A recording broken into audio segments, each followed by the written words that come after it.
Pozdravljeni, jaz sem Tomaž Kavčič, dobrodošli na reliju v Mariboru. Letos je, mislim, da prva izvedba relija, ko bodo vsi brzinci popolnoma asfaltni, torej ne bo nič makadamske podlage.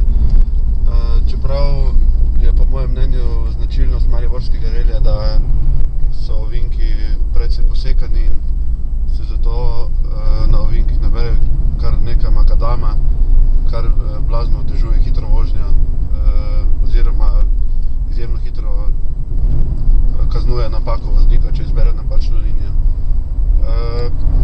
Drugače mislim, da je, čeprav je mariborski relij relativno kratek, zahtevnost kar na visokem nivoju, brzinci so tehnično raznoliki,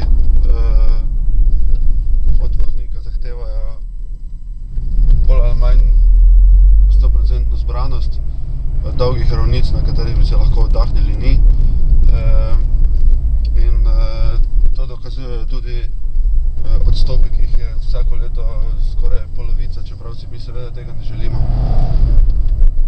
Čeprav je bilo res, da so se relativno pozno začeli z organizacijo, se mi zdi, da trenutno vse poteka bolj ali manj po planu.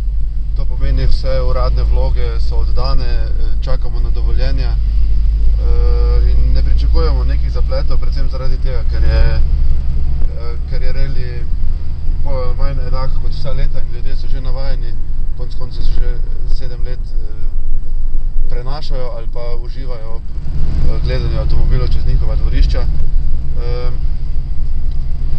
Tako da mislim, da vse skupaj poteka kar po planu.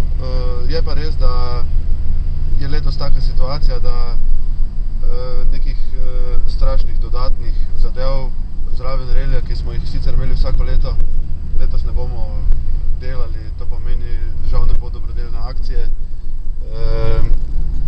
ki je pač lani prinesla nov avto gospe, ki je imela prometno nesrečo, pa tudi drugih dogodkov spremljevalnih letos ne bo, predvsem zaradi tega, ker enostavno ni denarja.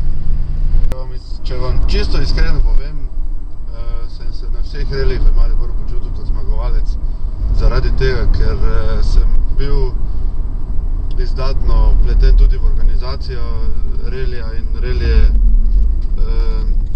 bolj ali manj vedno zelo uspel.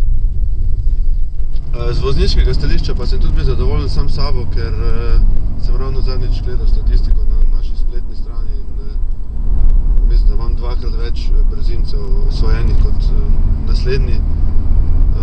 Kar pomeni, da sem bil hiter, dirkal pa sem vedno zaradi tega, da bi bil hiter, ne zaradi tega, da bi zmagal. Zmaga je bila logična posledica tega, da smo uspešno odpeljali ves relij.